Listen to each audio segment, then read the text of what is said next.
that when you talk about the gospel, you say, I believe the gospel. You say, okay, well, explain to me the gospel. How do you explain the gospel to people? You start using terms. You start using words. And so people start thinking of stuff like, okay, well, if I use the word righteousness, people are like, hey, righteousness, it's too, just tell me about the love of God. And so that my whole point this afternoon is, in any legitimate field of knowledge, you have to develop terminology. What is a term? What do I mean by terminology? A terminology or a term is a compressed truth. You hear it, and it defines or covers the truth in a concise form, a compressed truth. If you want to understand the gospel, you have to understand the terms and you have to understand the building blocks. And so we'll start off with this. I'm going to mention 2 or 3 terms that Paul, mentions in these 6-7 verses in chapter 2 of Galatians. So first, righteousness. Righteousness. It's a very important term when we talk about the gospel of Jesus Christ. First of all, everybody is after righteousness. What does it say in verse 21? Verse 21 says, I do not set aside the grace of God, for if righteousness could be gained through the law, Christ died for nothing. So the point is, the gospel is the way to get righteousness. That's what he says in verse 21. The gospel is the way to get righteousness. And again, somebody says, well, you lost me there. Righteousness is a theological term. It's a legal term. I don't know. I don't need to know that. And my point to you this afternoon is, yes, you do. Yes, you do. If you want to understand the gospel, you have to understand these terms. And so, again, everybody is struggling for righteousness. Everybody wants righteousness. There was an interview with Martin Scorsese. You guys know who Martin Scorsese is? He's a director. He has a lot of movies that I've watched. So it's Martin Scorsese, and he has this interview. Martin Scorsese, they're interviewing him, right? And in that interview, he says that he never ever watches his films. Never ever watches his films. He doesn't go see them, and if they're happen to be on the television, when he's in a hotel or whatever, he does not like watching it. He will not watch his own movie he sometimes says that he might turn off the sound and just let the images go just so he can see what kind of happened. And then 5 minutes later, he has to turn it off. And you're like, what? Why? He says he can't stand to see his own movie because all he sees in his movies is all the imperfections. All he sees is what's wrong with it. He says, I hate that scene. I'm embarrassed by the scene, is what he was saying. He said, why did I ever let that scene go through editing? I see all the ways in which I could have made that movie 10 times better if I had more time, if I had done that, or if I had done that. So he just can't stand it. He can't enjoy it because as he's watching his movies, he can't stand it. And the question, why? Why can he look at it? Why can some of you look at the mirror? Why can't some of you look at how truly you are? Why are some of us working like crazy, driven to work? You keep yourself busy. And the question is, why? And the word righteousness in English, unfortunately, means being good, right? It's a term that has to do with being good. But the term righteousness in the Bible, has to do with relationship. It means to be right with someone or something. So when we talk about righteousness, we're not talking about being good. We're not talking about being right. We're talking about being right with someone or with something. So at the most basic level, let's think of it like this. If you're paying your bills, then you're right with the electric company. If you're right with the electric company, we're not talking about morals or goodness. If you pay your bills, you're right with the electric company, then you will get your electricity. If you don't pay your bill, you're not right with the electric company, and so you won't get electricity. So let's move it up a level. If you're going to be right with your friend, if you want to have a friend, you need to be sensitive to them. You need to be there. You need to listen. You need to be kind. You need to be unselfish. If you're insensitive with somebody, if you're selfish with that friend, you won't have a friend much longer. Your friend will start to pull back, and you're going to end up losing that friend.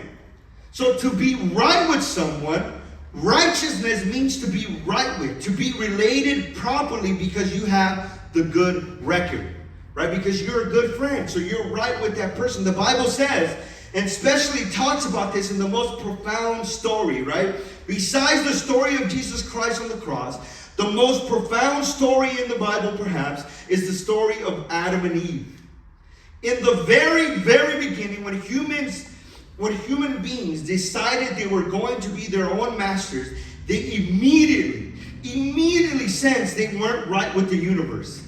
As soon as they decided that they were going to be their own masters, they immediately sensed that they weren't right with the universe. As soon as they decided that they were going to run the universe, they suddenly became naked and ashamed. They had a sense that there was something wrong with them. They no longer had what the theologians call original righteousness.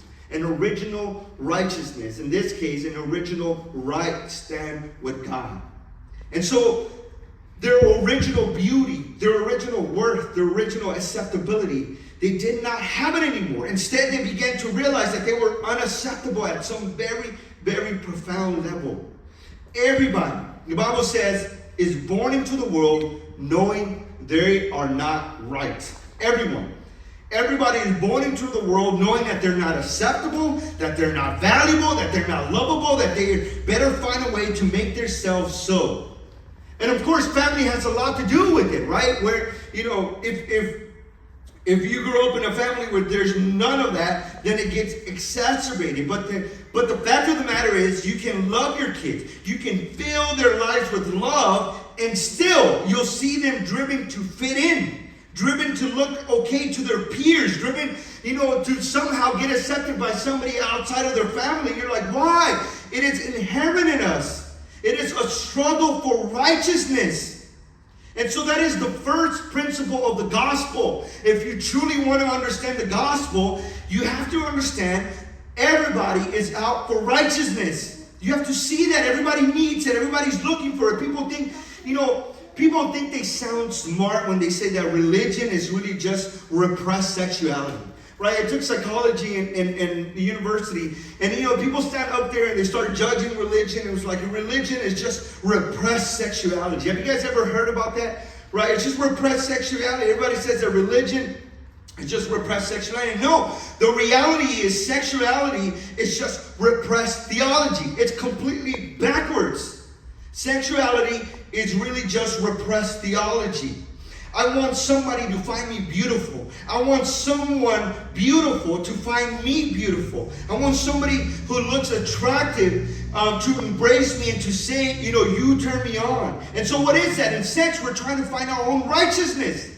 In sex, we're trying to find somebody to tell us we're good enough. We're right. We're great. We're trying to be accepted. We're trying to get, accepted by the opposite sex. And so the same thing is with everything else. Work is repressed religion. The need for money is repressed religion. Everything is everything. The first principle, the gospel offers you something every person needs. And so think about it like this, right? Think about this. Even the religious people are trying to be their own saviors and find righteousness apart from Jesus. We can look at the world and say, well, you're just trying to find acceptance through sex. You're trying to find acceptance and righteousness and being right with people through money, through status, through all these kinds of things, right? Through the way you look, through the way you act, through the way you dress, the way you carry. You're trying for you to be right in front of people. And even religious people are trying to be their own saviors and find righteousness apart from Jesus. Look down, or go back to verse 19. Verse 19 says this. For through the law, I died to the law so that I might live for God. And that's another vocabulary we really need to know when dealing with the gospel. Here's another term, here's another vocabulary. What in the world does verse 19 mean? Right? We know what righteousness means now, but verse 19 says, die to the law that I might live for God. Die to the law that I might live for God. What does that mean? The reality is, the person who's writing this is Paul, right? Paul is writing and saying, die to the law that I might live for God. And Paul didn't leave the church and went crazy in the world.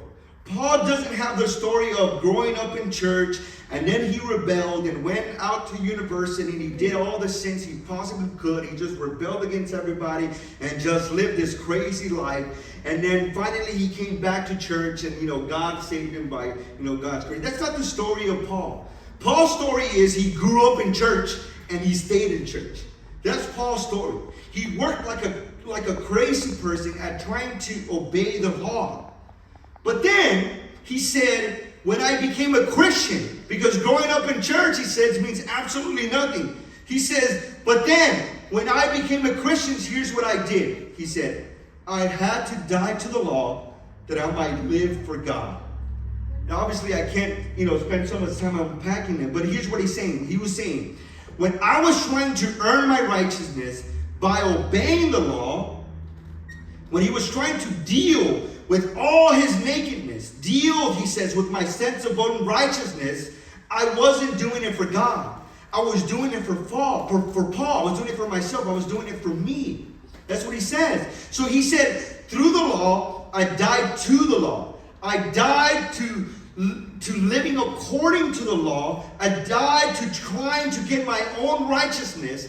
I died to trying to gain, righteousness on my own so that I might live for God. That's essentially what he says in verse 19. He says, I died to trying to gain my own righteousness by following the law. I died to trying to get my own righteousness on my own so that now, as I did that, I began to live for God. Put it this way, right? If you're living with a rich aunt, right? Imagine you have a really, really rich aunt. And you're living with this really, really rich aunt. And this really, really rich aunt has no husband, has no kids, has absolutely nothing. She just has a couple of nephews and a couple of nieces. And she's super wealthy. And you're like, oh, one of us is getting, she has no husband, she has no kids. One of us is getting all that money. One of us is getting all that money. And so you live with your aunt and you do everything for your aunt. You run the errands, you clean the house, you're there for your aunt and blah, blah, blah. Easily. Anybody can come and say, well, you're just doing that because you want her money, right? So how do you solve all of that? The way you solve all of that is the rich aunt comes to you and tells you, Noah, I wrote the will, and I wrote in the will that it cannot be changed. It is absolute. It cannot be changed no matter what. No lawyers, no nothing. This will, it's unchangeable. And in that will, I left everything to you. You have it all. And there's nothing I can do, no kicking or screaming, no changing of mind that can deviate this will from giving all my wealth to you. The moment that rich aunt does that, that is the only way she can know if you truly were doing all those things for her because you loved her, or you were truly doing all those things because you wanted the money. And so bringing it in biblical terms, God has told us, it doesn't matter what you do, you have salvation. The gospel has come and redeemed you. And so when that happens, when you come to the understanding that God has saved you, not because of you, not because of what you do, not because you follow the law, then what is your reaction? Is your reaction then, okay, well, I got all the money, peace out, aunt, I don't need you anymore? Or is your reaction is, I love you, aunt, I love you even more, I'm here for you, I wasn't doing it for any of that, I was here for you. And so that's the big deal about dying to the law, and now, I would not be living for the money, I would be living for my aunt. Same thing here, I would not be living to obtain righteousness, because I already have it. I would be living solely for God. Not for self-interest. I live solely for God.